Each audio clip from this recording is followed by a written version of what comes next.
కాదేది అవినీతికి అనర్హం అన్న చందంగా రాష్ట్రంలో సర్కారు తీరు కొనసాగుతున్నది. తాజాగా 108 అంబులెన్స్ లో భారీ స్కామ్ వెలుగు చూసింది. ఉద్దేశపూర్వకంగా వాహనాలను బ్రేక్ డౌన్ చేసి సిబ్బంది నెల రోజుల పైన చేయాల్సి ఉండగా 15 నుంచి 20 రోజులే డ్యూటీలు వేస్తూ అధికారులు కోట్ల రూపాయలు కొల్లగొడుతున్నారని ఆరోపణలు వినిపిస్తున్నాయి. ఈ మొత్తం వ్యవహారంలో ప్రోగ్రామ్ ఆఫీసర్లతో పాటు అన్ని స్థాయిల అధికారులకు డబ్బులు ముడుతున్నట్లుగా సమాచారం. రాష్ట్రంలో గత ప్రభుత్వ హయాంలో 580 వరకు 108 అంబులెన్స్లు ఉండగా కాంగ్రెస్ ప్రభుత్వం మరో 213 కొత్త వాహనాలను ప్రారంభించింది. దీంతో 108 అంబులెన్స్ల సంఖ్య 793కి చేరింది. వీటిలో 4758 సిబ్బంది పనిచేస్తున్నారు. వీరి స్థాయిని బట్టి ఈఎస్ఐ, పిఎఫ్ కలుపుకుని 22,000 నుంచి 30,000 రూపాయల వరకు వేతనంగా ప్రభుత్వం నిర్ణయించింది. కాగా సిబ్బంది వేతనం 108 అంబులెన్స్ మెయింటెనెన్స్ కు ఒక్కో వాహనానికి ప్రభుత్వం ప్రతి నెల కాంట్రాక్టు కంపెనీకి 2 లక్షల వరకు చెల్లిస్తోంది. అయితే నెలలో 30 రోజులు వీరు పని చేయకుండా ఉద్దేశపూర్వకంగా వాహనాలను బ్రేక్ డౌన్ చేస్తున్నట్లు ఆరోపణలు ఉన్నాయి. నెలలో 15 నుంచి 20 రోజులు మాత్రమే పనిచేస్తూ ఉండగా ఒక్కో ఉద్యోగికి 12,000 నుంచి 18,000 రూపాయల వరకు మాత్రమే వేతనం వస్తుందని సిబ్బంది వాపోతున్నారు.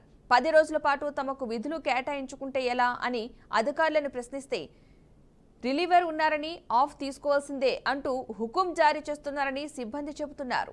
ఒక్కో వాహనానికి ప్రభుత్వం 2 లక్షల రూపాయలు కేటాయిస్తూ ఉండగా ఆ మొత్తంపైనే కన్నేసిన కొంతమంది అధికారులు ఉద్దేశపూర్వకంగా 108 సిబ్బంది తక్కువ రోజులు విధులు నిర్వహించేలా కుట్ర పన్నారని ఆరోపణలు గుప్పమంటున్నాయి.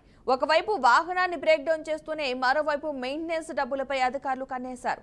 ఇలా ఒక్కో వాహనానికి 1 లక్ష రూపాయలు చొప్పున మొత్తం ప్రతి నెల రాష్ట్ర వ్యాప్తంగా 7.5 కోట్లు అధికారులు మిగిల్చుకుంటున్నారని సమాచారం. ఈ మొత్తం వ్యవహారం ఓ మంత్రి కూతురి కనుసన్నల్లోనే జరుగుతున్నట్లు ఆరోపణలు ఉన్నాయి. సదరు మంత్రి కూతురు రాష్ట్రంలోని నిమ్స్, గాంధీ, నీలోఫర్, ఉస్మానియా సహా ఇతర జిల్లాల 108 మెయింటెనెన్స్ బాధ్యతలను పర్యవేక్షిస్తున్నట్లుగా తెలుస్తోంది. ఇంత పెద్ద మొత్తంలో నిధులు పక్కదారి పడుతున్న ఉన్నతాధికారులు రాష్ట్ర ప్రభుత్వం చూసి చూడనట్లు వ్యవహరించడం పట్ల అనేక అనుమానాలు వ్యక్తమవుతున్నాయి. ప్రభుత్వ పెద్దలకు తెలియకుండా ఇదంతా జరగదని సిబ్బంది చర్చించుకుంటున్నారు. రైట్, ఇదే అంశానికి సంబంధించిన పూర్తి సమాచారాన్ని మా ప్రతినిధి శ్రీనివాస్ లైవ్ ద్వారా అందిస్తారు.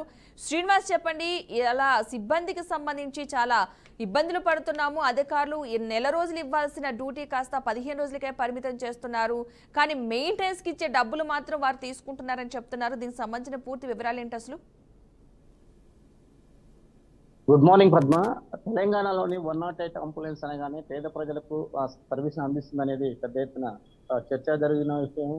ప్రధానంగా పేదోడికి అందుబాటులో వస్తుంది 108. అయితే నూతన ప్రభుత్వం, కాంగ్రెస్ ప్రభుత్వం ఏర్పడిన తర్వాత గతంలో ఉన్నటువంటి అంబులెన్స్ల కంటే మళ్ళీ ఒక 500 వాహనాలను కూడా ఎక్కువ పెంచారు. మొత్తం చూసినట్లయితే 749 వాహనాలు అందుబాటులో ఉన్నటువంటి పరిస్థితి. ఈ 789 వాహనాలకు సంబంధించి మెయింటెనెన్స్ చూసినట్లయితే పూర్తిగా 1400 మంది సిబ్బంది ఇందులో పనిచేస్తున్నారు. దీనికి సంబంధించి వారికి 22,000 నుంచి 33,000 వరకు అంటే ఈఎఫ్పిఎఫ్ తో కలుపుకొని వేతనాలు బకాయిలకు సంబంధించి కానీ వేతనాలు ఇవ్వడానికి ప్రభుత్వం 108 సంబంధించిన సిబ్బందికి సంబంధించిన జీతాభత్యాలకు సంబంధించిన నిర్ణయాన్ని కూడా చేయడం జరిగింది.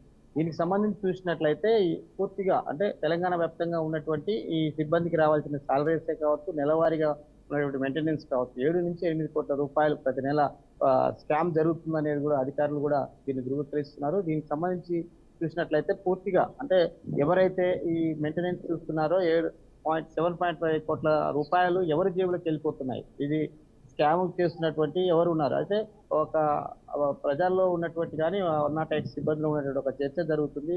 ఇదంతటికి హెల్త్ సంబంధించిన డిపార్ట్మెంట్ లో ఒక మహిళ కీలక బాధ్యతలు తీసుకుంటూ ఇవంతా మెయింటెనెన్స్ చూస్తుందనేదే 108 సిబ్బందికి కూడా పెద్ద ఎత్తున చర్చ జరుపుకుంటున్నటువంటి పరిస్థితి. ఇదంతటికి 108 సంబంధించినటువంటి నిర్మాణానికి సంబంధించినటువంటి చూసినట్లయితే ఇక్కడ జరుగుతున్నటువంటి తంతంగం అనేక సంవత్సరాలుగాను బడ్జెట్ కేటాయించి పేద ప్రజల కొరకు 108 సేవలు అందించాలనే ప్రభుత్వ ఉద్దేశంతో జరుపుకున్నట్టు ఈ కార్యక్రమంలోని ఇదే అదునుగా తీసుకొని ఒక్కొక్క వాహనానికి 2 లక్షల రూపాయలు. అయితే శ్రీనివాస్, 20 రోజులు డ్యూటీ ఇవ్వడం పట్ల కావచ్చు, అసలు ఈ 108 అంబులెన్స్ సిబ్బంది వెర్షన్ ఏ విధంగా ఉంది, అసలు ఏం కోరుకుంటున్నారు వాళ్ళు? అసలు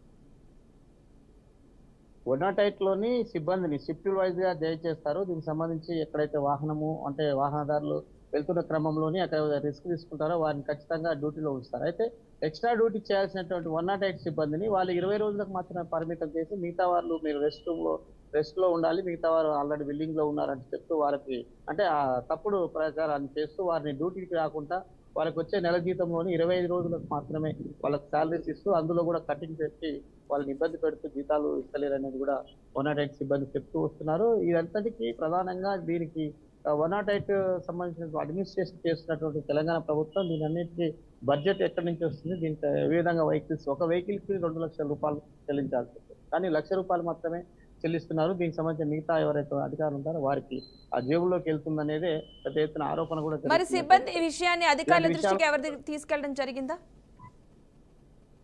గతంలో కూడా అనేక సార్లు సిబ్బంది 108 సిబ్బంది ధర్నాలు చేశారు, రాస్తారోకోలు కూడా చేసినటువంటి పరిస్థితి, వైద్య సేవలు అంటే నిలిపివేసిన పరిస్థితి కూడా చూసినాం మనం. కానీ వాళ్ళకు సంబంధించినటువంటి ఏదైతే సిబ్బందికి ఉన్నటువంటి ఇబ్బందులు కానీ దానికి సంబంధించినటువంటి ఆ జీతభత్యాలలోని కొంత కొరత విధిస్తూ ఇక్కడ చేసే మేనేజ్మెంట్ అంటే ఎవరైతే 108 సంబంధించినటువంటి టీమ్ ను రోల్ చేస్తున్నారో రాష్ట్ర వ్యాప్తంగా వాళ్ళు కావాలని అక్కడ సిబ్బందిపై వాళ్ళ శాలరీలలో EFF కట్ చేస్తూ వాళ్ళకి కావాల్సినటువంటి రోజువారీ వేతనం ఇవ్వాల్సినటువంటి ఇవ్వకుండా వాళ్ళు 30 రోజులు చేసుకునే ఫెసిలిటీ ఉన్నటువంటి 108 సిబ్బందికి 20 రోజులు మాత్రమే చేయిస్తున్నారు డ్యూటీ. అంతకు మిగతా సంబంధించిన 10 డేస్ మాత్రం ఖచ్చితంగా ఎవరైతే ఈ మెయింటెనెన్స్ చేస్తున్నారో వారి జేబులోకి పడుతుంది అనేది వాళ్ళు ఆరోపిస్తూ వస్తున్నటువంటి పరిస్థితి. అయితే శ్రీనివాస్, ఈ 108 అంబులెన్స్ మెయింటెనెన్స్ అంతా ఒక మంత్రి కుమార్తె కనుసన్నల్లోనే జరుగుతుందనే ప్రచారం బాగా జరుగుతుంది. ఇందులో వాస్తవం ఎంత నిజమే అంటారా? తెలంగాణ వ్యాప్తంగా చూసినట్లయితే 108 అంబులెన్స్ 779 వాహనాలు ఉన్నాయి. దీనికి సంబంధించి సిబ్బంది మాత్రం 1400 మంది పనిచేస్తారు. మెయింటెనెన్స్ చూసినట్లయితే ఒక వాహనానికి ₹2,00,000 ఇవ్వాల్సి వస్తుంది, కానీ వాళ్ళు ఆ వెహికల్ సంబంధించి ప్రొవైడ్ చేసినటువంటి వాళ్ళు కానీ వాళ్ళకి ₹1,00,000 పోతున్నాయి అనేది వాళ్ళు పెద్ద ఎత్తున ఆరోపణలు కూడా చేస్తున్నారు. ఉన్నతాధికారులకు కూడా పలుమార్లు ఫిర్యాదు కూడా చేసినటువంటి పరిస్థితి. ఇకపోతే రాష్ట్రంలో ఉన్నటువంటి కమిషనర్ ఆఫీస్ కూడా ఈ సిబ్బందిని జరుగుతున్నటువంటి ఆ ఇబ్బందుల గురించి అక్కడ కాంట్రాక్ట్ లో అక్కడ ఎంగేజ్మెంట్ పెట్టిన వెహికల్స్ ఓనర్స్ కూడా పలుమార్లు ఉన్నతాధికారులకు వాళ్ళకు చేసినటువంటి వినతి పత్రాలు కూడా కొల్లకొల్లలుగా ఉన్నాయి. కానీ ఇది తాత్కాలికంగా ఎమర్జెన్సీ సేవలో ఉన్నటువంటి వారిపై చర్యలు ఎలాంటివి తీసుకోలేదు. ఇది కేవలం పబ్లిక్ సర్వీస్ లో ఉన్నది కాబట్టి ఆటంకం కలుగుతుందనే ఉద్దేశంతో పూర్తిగా వాళ్ళని తాత్కాలికంగా కొంతమందికి ఎవరైతే ఖచ్చితంగా అడుగుతుంటారో వారిని పక్కకు పెట్టి మిగతా సిబ్బందిని తీసుకుంటారు. వారి మిగతా సిబ్బందిని తీసుకున్న వివరాన్ని పై అధికారి కోరినా ఎమర్జెన్సీలోని వాళ్ళు రానందున అంటే తిరిగి వేరే వాళ్ళని రీప్లేస్మెంట్ చేశామంటూ చెప్తారు.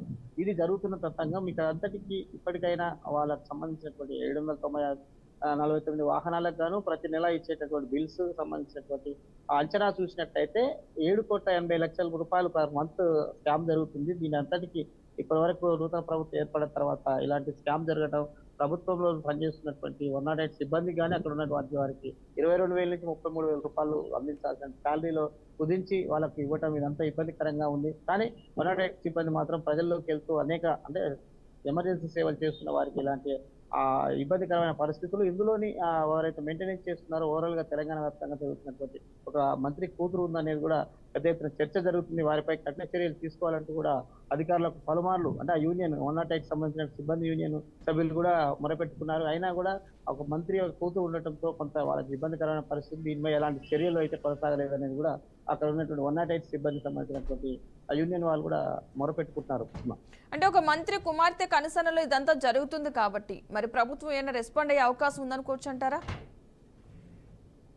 ఖచ్చితంగా ప్రభుత్వము ఎవరైతే సిబ్బంది అంటే 108 సిబ్బంది కావచ్చు, హెల్త్ డిపార్ట్మెంట్ లో పనిచేస్తున్న అనేక ఆర్గనైజేషన్స్ ఇవన్నిటికీ వాళ్ళు ఖచ్చితంగా ఒకసారి తమ గోడును కూడా వినిపించుకున్న క్రమంలో కూడా వారి పై అధికారులకు అంటే పై అధికారి ఎవరైతే ఉంటారో వారికి ఇలాంటి సిబ్బందికి ఉన్నటువంటి అవకతవకలు, వారికి ఉన్నటువంటి సాలరీ బేసిక్ లో ఉన్నటువంటి మార్పుల గురించి కూడా చెప్పడం జరిగింది. కానీ ఎవరైతే ఈ నిర్వహణ తీసుకున్నారో దీనికి సంబంధించిన బడ్జెట్ కేటాయిస్తున్న క్రమంలోనూ ఇవంతా అవకతవకల మీద చర్యలు తీసుకోవాలని మాత్రం ఖచ్చితంగా ఒక కమిటీ వేయలేదు ఇప్పటి వరకు. అది సంవత్సరంన్నర నుంచి జరుగుతున్న ఈ సంబంధించినటువంటి నూతన అంటే మెయింటెనెన్స్ విధానంలో జరుగుతున్న విధానాలు వారిపై చర్యలు అయితే లేవు. ఇవన్నీ చర్యలు తీసుకోవాలంటూ మాత్రము ప్రభుత్వ ఉన్నతాధికారులకు పలుమార్లు సంఘం సభ్యులు కాదు పనిచేస్తున్నటువంటి సిబ్బంది కూడా మొరపెట్టుకున్న చర్యలు తీసుకోకపోవడం ఒక విచిత్రకరంగా ఉంది.